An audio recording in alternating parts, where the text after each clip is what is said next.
O romantismo foi um movimento artístico, político e filosófico, surgido nas últimas décadas do século XVIII na Europa, que durou por grande parte do século XIX. Caracterizou-se como uma visão de mundo contrária ao racionalismo e ao iluminismo, e buscou um nacionalismo que viria a consolidar os Estados nacionais na Europa. Inicialmente, apenas uma atitude, um estado de espírito. O romantismo toma mais tarde a forma de um movimento, e o espírito romântico passa a designar toda a visão de um mundo centrado no indivíduo. Os autores românticos voltaram-se cada vez mais para si mesmos, retratando o drama humano, amores trágicos, ideais utópicos e desejos de escapismo. Se o século XVIII foi marcado pela objetividade, pelo iluminismo e pela razão, o início do século XIX seria marcado pelo lirismo, pela subjetividade, pela emoção e pelo eu. O termo romântico refere-se ao movimento estético, ou seja, a tendência idealista ou poética de alguém que merece de sentido objetivo. O romantismo é a arte do sonho e a fantasia. Valoriza as forças criativas do indivíduo e da imaginação popular. Opõe-se à arte equilibrada dos clássicos e baseia-se na inspiração fugaz dos momentos fortes da vida subjetiva, na fé, no sonho, na paixão, na intuição, na saudade, no sentimento da natureza e na força das lendas nacionais.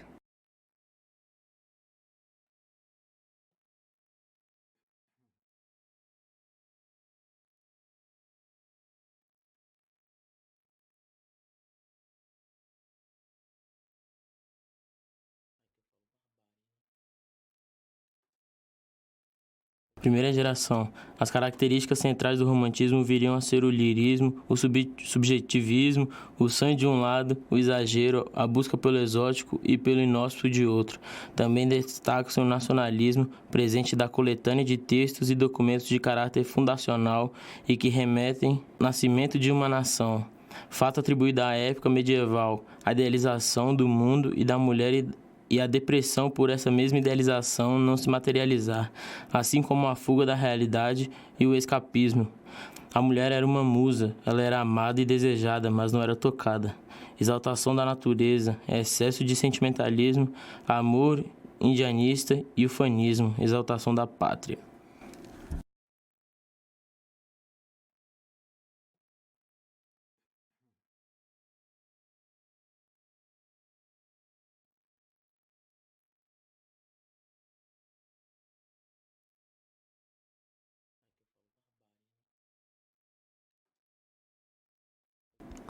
Segunda geração.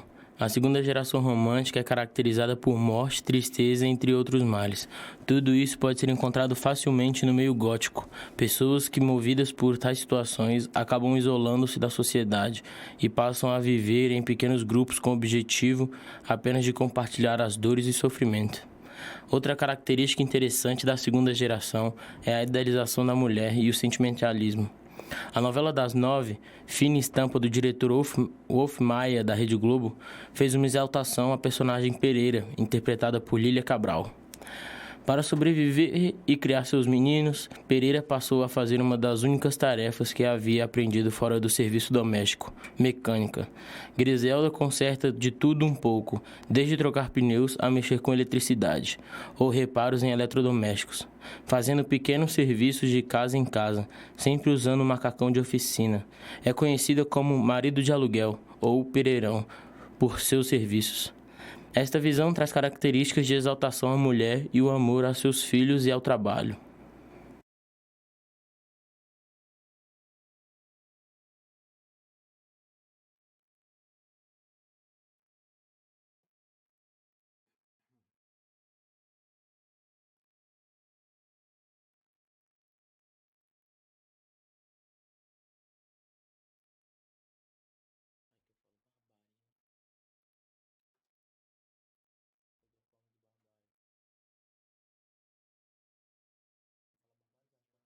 Terceira geração é marcada por poemas lírico-amorosos, onde a mulher é apresentada de forma concreta, real, tocável, onde a relação sexual acontece, e a atmosfera divinal que envolve a mulher na segunda geração é substituída por uma atmosfera sensual.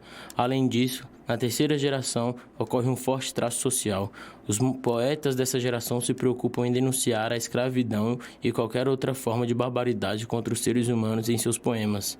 Normalmente, esses autores defendiam políticas abolicionistas.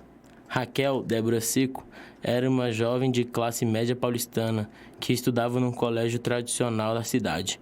Um dia ela tomou uma decisão surpreendente, virar garota de programa, com o codinome de Bruna Surfistinha. Raquel viveu diversas experiências profissionais e ganhou destaque nacional ao contar suas aventuras sexuais e afetivas num blog, que depois acabou virando um livro e tornou-se um best-seller. Ousado, sem ser explícito, trata o difícil tema da vida de uma garota de programa, do deslumbramento à queda. O filme Bruna Surfistinha retrata a mulher como um ser sensual, tocável, onde relações sexuais acontecem com frequência. Algumas características do romantismo. Individualismo. Os românticos libertam-se da necessidade de seguir formas reais de intuito humano, abrindo espaço para a manifestação da individualidade, muitas vezes definida por emoções e sentimentos. Subjetivismo. A personalidade do autor está em destaque. A poesia e a prosa romântica apresentam uma visão particular da sociedade, de seus costumes e da vida como um todo. Sentimentalismo exacerbado. Praticamente todos os poemas românticos apresentam sentimentalismos, já que essa escola literária é movida através da emoção, sendo as mais comuns a saudade, a tristeza e a desilusão. Os poemas expressam o sentimento do poeta, suas emoções e são como o relato sobre uma vida. O romântico analisa e expressa a realidade por meio dos sentimentos e acredita que só sentimentalmente se consegue traduzir aquilo que ocorre no interior do indivíduo relatado. Egocentrismo. Como o nome já diz, é a colocação do ego no centro de tudo. Natureza interagindo com o eu lírico. A natureza no romantismo expressa aquilo que o eu lírico está sentindo no momento narrado.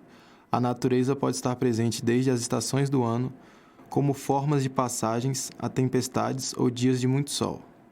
Grotesco e sublime. Há a fusão do belo e do feio, diferentemente do arcadismo que visa a idealização do personagem principal, tornando-o a imagem da perfeição.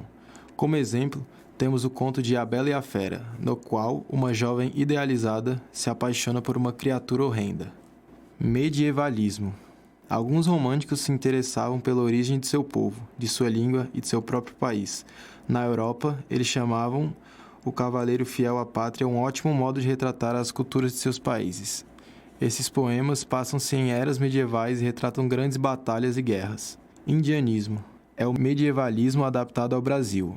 Como os brasileiros não tinham um cavaleiro para idealizar, os escritores adotaram o índio como ícone para a origem nacional e colocam como um herói. O indianismo resgatava o ideal do selvagem, segundo o qual a sociedade corrompe o homem e o homem perfeito seria o índio, que não tinha nenhum contato com a sociedade europeia. Obras.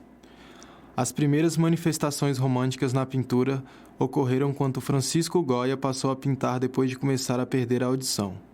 Um quadro de temática neoclássica como Saturno devorando seus filhos, por exemplo, apresenta uma série de emoções para o espectador que o fazem se sentir inseguro e angustiado. Goya cria um jogo de luz e sombra, linhas de composições diagonais e pinceladas grosseiras, de forma a acentuar a situação dramática representada. Apesar de Goya ter sido um acadêmico, o romantismo somente chegaria à academia mais tarde. O francês Eugène Delacroix é considerado um pintor romântico por excelência. Sua tela, A Liberdade que Ama o Povo, reúne o vigor e o ideal romântico em uma obra que estrutura-se em um turbilhão de formas. O tema são os revolucionários de 1830, guiados pelo espírito da liberdade, retratados aqui por uma mulher carregando a bandeira da França. O artista coloca-se metaforicamente como um revolucionário ao se retratar como personagem da turba. Apesar de olhar com uma certa reserva para os acontecimentos, esta é provavelmente a obra romântica mais conhecida.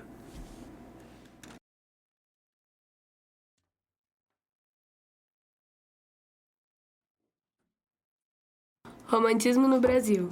De acordo com o tema principal, os romances no Brasil podem ser classificados como indianistas, urbanos ou históricos e regionalistas.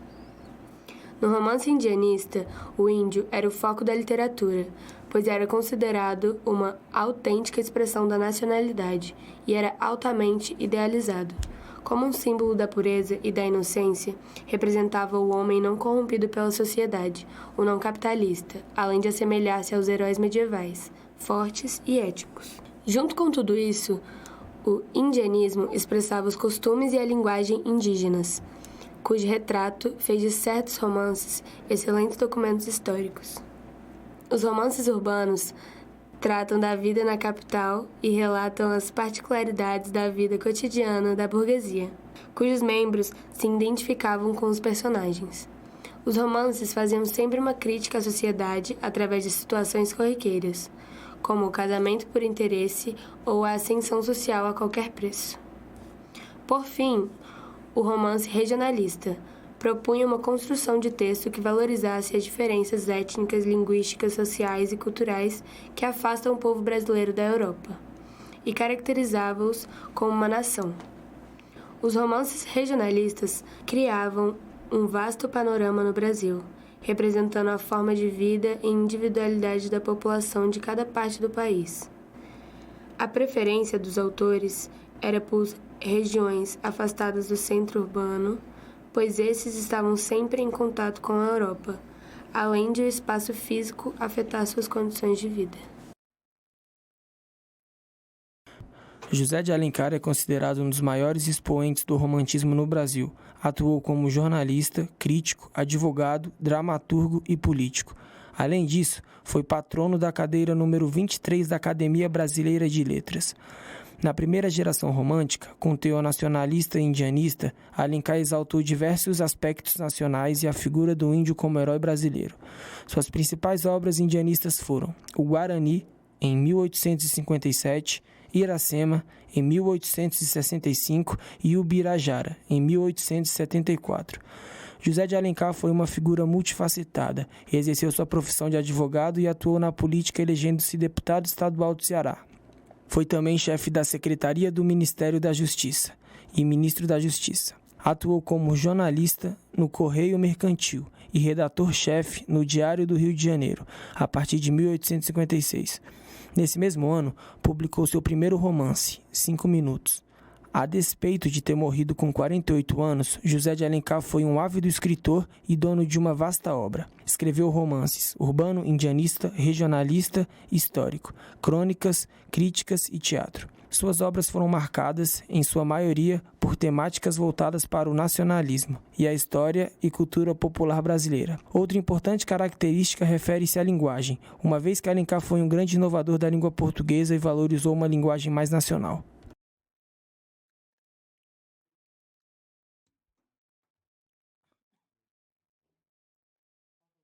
A importância da obra de José de Alencar. Considerado o mais importante escritor do romantismo brasileiro, é ele quem consegue expressar o perfeito retrato da cultura brasileira, explorando novas vertentes da produção literária, criando e abrindo caminhos para a criação de uma literatura brasileira original, ampla e de boa qualidade. E por isso, foi o autor que mais se aproximou do objetivo da escola romântica, mesclando a idealização e o sonho com o realismo sutil, valorizando os elementos naturais da cultura brasileira e o índio como figura-mãe da original cultura brasileira.